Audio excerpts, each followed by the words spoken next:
اعوذ باللہ من الشیطان الرجیم بسم اللہ الرحمن الرحیم وما محمد الا رسول۔ اسی میں ایک دفعہ یہ بھی ہو گیا تھا کہ کچھ لوگوں نے یہ کہا کہ جب محمد کا انتقال ہو گیا تو اب کس لیے جنگ کرنی۔ حضرت عمر بھی ہیں ان میں سے، جب خبر یہ اڑ گئی کہ حضور فوت ہو گئے، انہوں نے تلوار پھیر دی اور بیٹھ گئے، اب کس کے لیے جنگ کرنی۔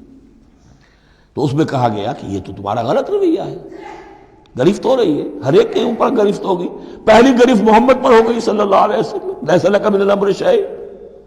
تو حضرت عمر بہرحال حضور کے مقابلے میں تو کوئی حیثیت نہیں، ان پر بھی گرفت ہو رہی۔ وما محمد الا رسول، اور محمد کچھ نہیں ہے اس کے سوا کہ وہ اللہ کے رسول ہیں، وہ معبود تو نہیں ہے۔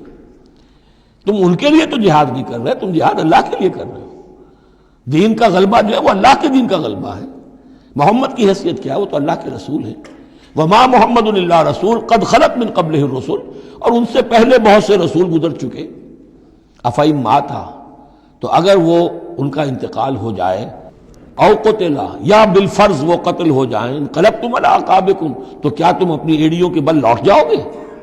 یہی تمہارے دین اور ایمان کی حقیقت ہے۔ ومن ينقلب على عقبیہ فلن يضر اللہ شیئا، اور جو کوئی بھی اپنی ایڑیوں کے بل لوٹ جائے گا وہ اللہ کو کوئی نقصان نہیں پہنچائے گا۔ وسيجزي الله الشاکرین، ہاں اللہ بدلہ دے گا شکر کرنے والوں کو۔ حضرت عمر چونکہ جذباتی انسان تھے، اس میں کوئی شک نہیں، تقریباً یہی کیفیت حضور کے انتقال پر پھر ہو گئی تھی ان کی۔ تلوار کھینچ کر بیٹھ گئے تھے، جو کہے گا محمد کا انتقال ہو گیا سر اڑا دوں گا اس کا۔ وہ تو پھر حضرت ابو بکر آئے، وہ یار غار، ثانی اسلام و غار و بدر و قبر، وہ آئے ہیں۔ ان کے لیے چونکہ رکاوٹ نہیں تھی، حضرت عمر تو اندر جا نہیں سکتے تھے، حضرت عائشہ کا حجرہ تھا۔ اب حضرت عائشہ بیٹی ہیں حضرت ابو بکر کی، وہ سیدھے گئے حجرے میں، جا کر چہرے مبارک پر چادر تھی ہٹائی اور آپ کی پیشانی کو بوسہ دیا اور کہا کہ اب دوبارہ موت آپ پر وارد نہیں ہوگی، اب تو حیات جاویدانی آپ کو حاصل ہو چکی۔ پھر باہر آ کر یہی آیت پڑھی، وما محمد الا رسول قد خلت من قبلہ الرسل افئن مات او قتل انقلبتم علی اعقابکم۔ حضرت عمر کہتے ہیں مجھے محسوس ہوا جیسے یہ آیت ابھی نازل ہوئی ہے، اتنا اثر ہوا۔ یہ عظیمت تھی حضرت ابو بکر کی، بہت بلند مقام ہے حضرت ابو بکر کا۔ وما کان لنفس ان تموت الا باذن اللہ، اور کسی جان کے لیے یہ ممکن ہی نہیں ہے کہ وہ مر سکے، اس پر موت وارد ہو مگر اللہ کے حکم سے۔ کتابا مؤجلا، وہ تو لکھی ہوئی شے ہے اجل معین کے ساتھ، ہر ایک کا وقت طے ہے۔ Death is the best guard, آپ کا باڈی گارڈ جو ہے سب سے بہترین وہ موت ہے۔ موت کا وقت جب ہے تبھی آئے گی، اس سے پہلے کوئی آپ کے لیے موت لا نہیں سکتا۔ لہذا سب سے بڑی حفاظت انسان کے لیے خود اس کی موت ہے۔ وما كان لنفس ان تموت الا باذن اللہ کتابا مؤجلا ومن يرد ثواب الدنيا نؤته منها، جو کوئی دنیا کا اجر و ثواب چاہتا ہے ہم اسے دیتے ہیں۔ یہ سورہ بقرہ میں بھی ہم پڑھ چکے تھے حج کے ذکر میں۔ ومن يرد ثواب الآخرة نؤته منها، اور جو واقعتاً آخرت کا ثواب چاہتا ہے، بدلہ چاہتا ہے، جزا چاہتا ہے اپنے اعمال کی، ہم اس میں سے اس کو دیں گے۔ وسنجزی الشاکرین، اور شکر کرنے والوں کو ہم جزا دیں گے۔ وَكَأَيٍّ مِّن نَّبِيٍّ قَاتَلَ مَعَهُ رِبِّيُّونَ كَثِيرٌ، اور اے مسلمانوں یہ تمہارے ساتھ جو واقعہ پیش آیا ہے کوئی پہلا تو نہیں ہے۔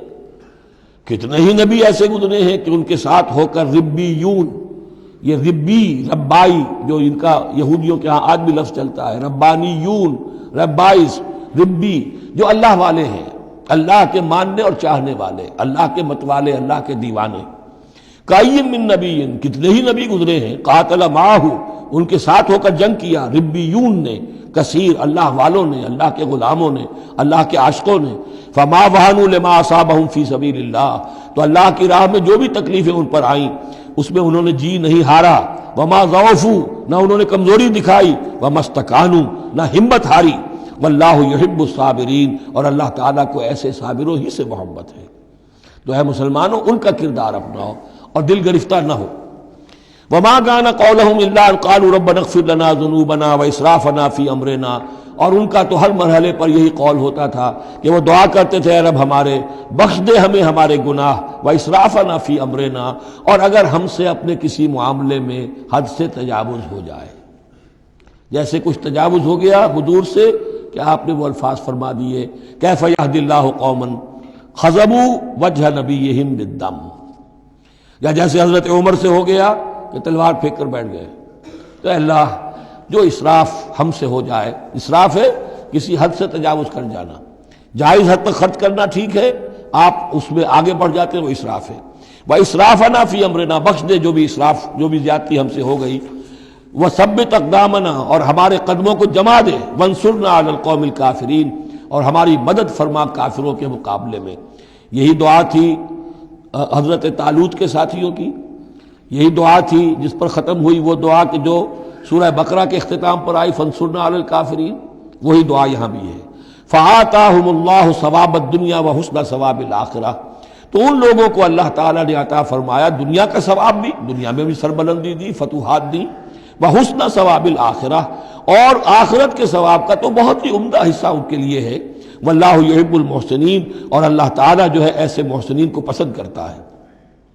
یا ایھا الذین آمنوا ان تطیعوا الذین کفروا یردوکم علی اعقابکم، اے اہل ایمان اگر تم ان لوگوں کا کہنا مانو گے جنہوں نے کفر کی روش اختیار کی ہے، وہ تمہیں تمہاری ایڑیوں کے بل واپس لے جائیں گے، فتنقلبوا خاسرین، اور پھر تم بالکل خسارے والے، تباہ اور برباد ہو جانے والے ہو جاؤ گے۔ بل اللہ مولاکم، تمہیں تو یہ سمجھنا چاہیے تمہارا مولا، مددگار، پشت پناہ، ساتھی، حمایتی اللہ ہے۔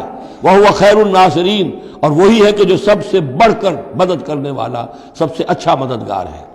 سنلقی فی قلوب الذین کفروا الرعب، ہم ان قریب کافروں کے دلوں میں رعب ڈال دیں گے، بما اشرکوا باللہ، اس سبب سے کہ انہوں نے شرک کیا اللہ کے ساتھ، ما لم ینزل بہ سلطانہ، اور ایسی چیزوں کو شریک ٹھہرایا، ایسی ہستیوں کو یا چیزوں کو جس کے لیے اللہ تعالیٰ نے کوئی سند نہیں اتاری۔ ومأواہم النار وبئس مثوی الظالمین، اور اللہ ان کا ٹھکانہ جو ہے وہ جہنم ہے، اور بہت ہی برا ٹھکانہ ہے ظالموں کے لیے۔ یہ اصل میں اس آیت میں توجیہ ہو رہی ہے کہ وہ کیوں چلے گئے، جبکہ اس درجے ان کو یعنی کھلی فتح حاصل ہو چکی تھی، مسلمانوں کو ہزیمت ہو گئی، حضور اور صحابہ جو ہے انہوں نے پناہ لے لی ہے پہاڑ کے اوپر جا کر۔ خالد بن ولید کہہ بھی رہے ہیں کہ اس معاملے کو اب ختم کرنا چاہیے، روز روز کا ٹنٹا جو ہے وہ اب نہ رہے، لیکن ابو سفیان کے اندر دل میں کوئی ایسا رعب اللہ نے اس وقت ڈال دیا کہ وہاں سے وہ چلے گئے، ورنہ یہ کہ واقعتاً اس وقت صورتحال جو ہے مسلمانوں کے لیے بہت مخدوش ہو چکی تھی۔ صدق اللہ العظیم۔